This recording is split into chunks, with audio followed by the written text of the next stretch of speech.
Hello, good morning. So, ayan. Kung makita nyo, ito yung isang 1 meter to eh. Kung hindi ako nagkamali, 1 meter. So, sa 1 meter, nakakapagtanim tayo ng 5. So, since dalawang level to, so meron tayong 10. Tapos dito, 5. 1 layer lang to kasi may mga hindi tayo puputulin na halaman. Yan. So dito ko nilipat yung mga nandun na maliliit. Ayun, nasa taas. So hopefully maging maayos naman yung tubo nila. So yung pinakamalapit nating harvest is ito, yung March 1. Then susunod na week is itong March 6. So meron tayong tinanim ng February 25, which is yung mga pula.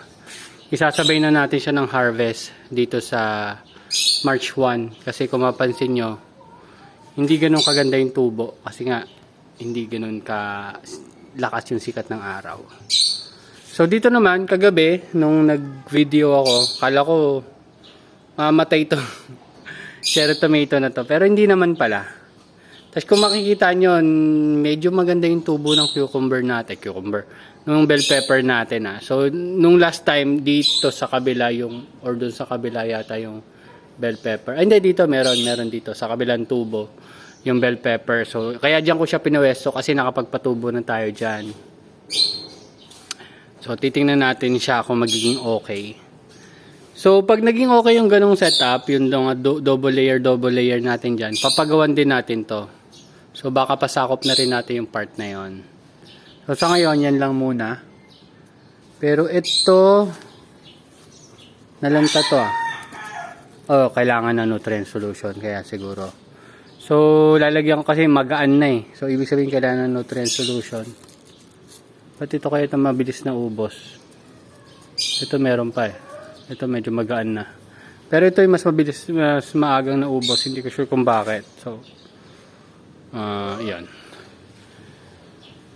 So, ito, ayan. Makapansin nyo naman kung lanta eh. So, one cause ng lanta is baka wala siyang, ayan nga, magaan na siya, wala siyang nutrient solution. So ito, yun. So laps ko yun sa side ko. Siguro hindi ko rin kasi pwedeng tanggalin or hiwaan yung insulation para at least makita ko yung water level. So dapat medyo aware din ako na kailangan ko na siya i-refill. So yung kabatch siya na nandun, titingnan ko rin mamaya. Pero pagkatapos ng video, re-refillan ko na yan. So ito naman, yung mga tanim dito, medyo may kakaiba akong napansin na parang tinatapis yung dulo nila. Kasi nangyari din dun sa mga seedlings dito sa kabila. Parang ganoon din nangyari dito. Anyway, ito hindi ko pa naayos kasi diba sabi ko tataniman natin ng mga mustasa, pechay, kung ano man. Kasi ito, looking good naman, mukha namang mabubuhay yung mga kaluchuchi na yan. So ayan, tingnan muna natin yun dito. Pakita ko sa inyo yung nangyari dun sa mga maliliit nating alaga dito. So ito, hindi ko sure kung okay o hindi eh. Hindi ko siya masabi pang okay. So inoobserbahan lang din natin. So dito naman, ito medyo lanta. Siguro medyo mainit. Pero may tubig naman siya eh. Mataas-taas pa yung tubig niya eh. So ito, baka tanggalin ko na to. Pero inaantay ko lang yung mga mint ang bala kong ilagay dyan. So hindi ko sure kung itong talong, kailangan bang i-pollinate pa to. O kung ano man. Kaya siguro hindi siya natubo.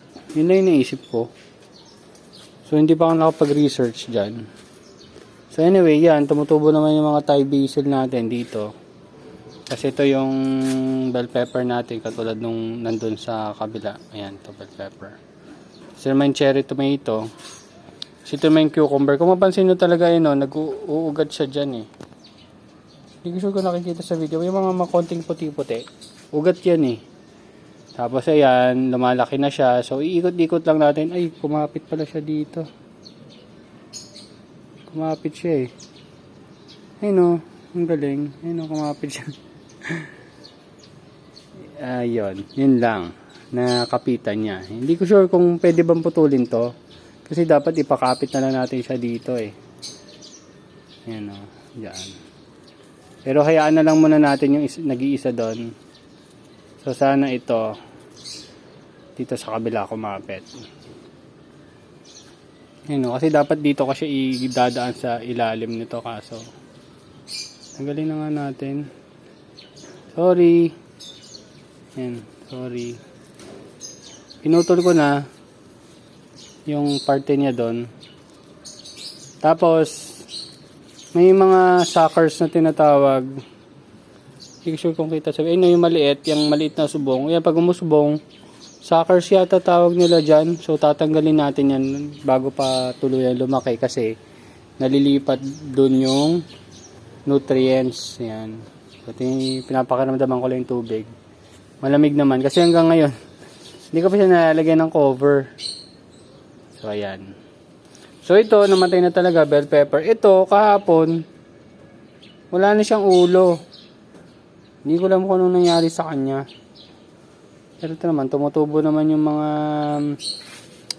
lemon basils natin. Tapos dito ito okay naman. Ito may tumubo na. Dito, yung mga tumubo dito, tinapyasan ng cotyledon. Hindi ko lang alam kung sino yung tumapyas. Hindi, wala na eh, kasi meron yan eh. Meron ako mga nakikita dyan. Ngayon, ito may maliliit. Pero yun yung iba, tangkay na lang, wala na silang cotyledon. Hindi ko lang alam kung anong nangyari. So, iniisip ko, kung may nakapasok bang ibon, pero mukhang hindi naman. Anyway, ito yung mga olmeti natin. So ito medyo maganda yung tubo. Hindi naman din katulad lang din nung nandun. So ito olmeti, sana mag-average siya mga 80 grams bago natin i-harvest. Tapos ito pwede na to. Di pa ako napag-video kasi syempre gusto kong videohan pag nangolekta tayo ng Thai basil seeds. So baka mangolekta na rin tayo soon. Yan. So, diniligan ko lang sila kahapon. Yan, goods naman. Laki pa. Ayun, taas na nitong sweet basil natin. So, wala pa tayo. Hindi pa nagpa-flower yung sweet basil natin. So, palagay ko, yun yung aantayin ko. Mag-flower sila. Para maka-harvest din tayo ng sweet basil. Kasi wala pa tayong sweet basil eh. So, ayan. Ito, medyo tuyo na. So, kailangan ko ng diligan to. Ayan. So, nagpapatubo lang kasi ako ng kulitis para lang may panggulay. Yan. Medyo madali lang naman siya. Yan. So, ito, kailangan ko lang diligan ulit to. Yan. May mga namatay. Kasama talaga yun. May mga matay talaga paminsan-minsan. Pero dito, sa taas, mas maraming namatay compared dun sa baba. So, mas okay sila sa condition nila sa baba. Yung mga basil ko. Ayun. So, sa baba pala, nagtanim din ako mga mint, tsaka chives, yung direct sa lupa. So, tinitingnan ko rin kung anong magiging resulta nila. Pero meron tayo dun sa indoor nursery natin. Yung chives medyo lumalaki na. Hindi ko lang alam kung gaano katagal, pero lumalaki na siya. Okay, so yun lang naman update natin ngayon. At napapansin nyo naman, lumalaki ang ating pipino. At itong kaliwa ang mas mabilis lumaki kaysa dun sa na nasa kanan. Pero sabay lang naman sila. So, isang container lang sila. Kaya, ayan. So, magre-refill ako dito sa container na to.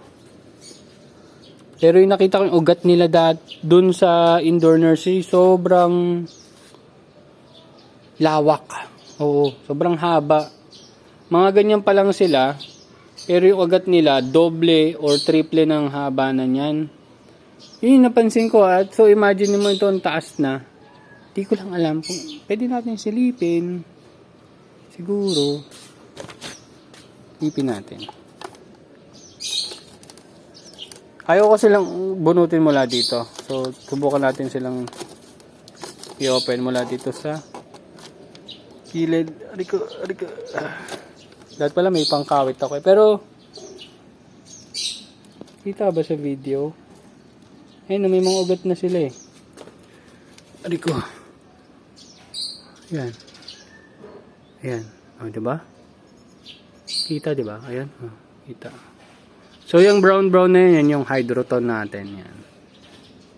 So, mataas pa naman yung level ng tubig. So, hindi. Pag magre-refill naman ako ng tubig niyan, hindi ko na siya kailangan iangat. Dito ko na lang papadaanin kasi tatagos naman yan dun sa ilalim. Yan, dyan. Ganun din dito. So, ayun. Kailangan lang siguro may pangsukat ako nung tubig. Anyway. Ayun, yun lang. So, ito, tatanggalin na natin to. Tatanaman ulit natin siya ng bago. So, yun lang yung current cycle natin ngayon.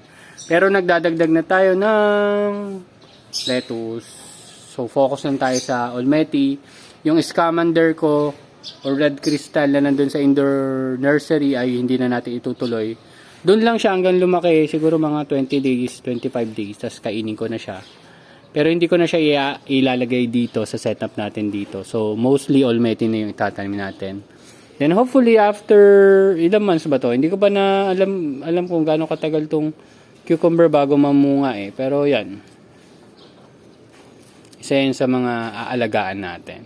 So far, mukhang medyo tuloy-tuloy naman siya. Diyan siya tumutulay. Hindi ko pa to nagagamit. Hindi ko sure kung magagamit ko pa nga. Pero tingnan natin kung anong magagawa ko. Ayun.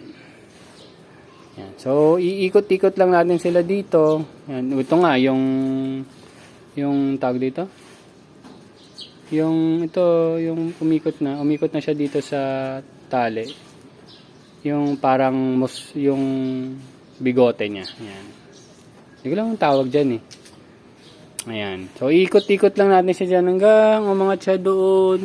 So, hopefully hindi pa siya na aangat hanggang sa pinaktuktok ay makapag-harvest tayo. Or makabunga naman tayo dyan or makapamulaklak. Ayan. So, medyo excited na rin ako dahil first time natin magpatubo ng pipino. So, yung bell pepper, nakapagpatubo na naman tayo gamit yung buto na galing sa palengke. Yung cherry tomato, first time din natin. Ayun lang. Thank you very much at medyo napahaba-haba. Wala naman ako masyadong pinagsasabi. Ayan. So, malago na tong mga basil natin. So, makakagawa na akong tea. Kasi ang dami ko ng seedlings eh. Pero pwede pa rin naman tayong gumawa ng cuttings paminsan-minsan. Yun lang. Update ko na lang kayo. Sama natin tong cucumber. Bye-bye.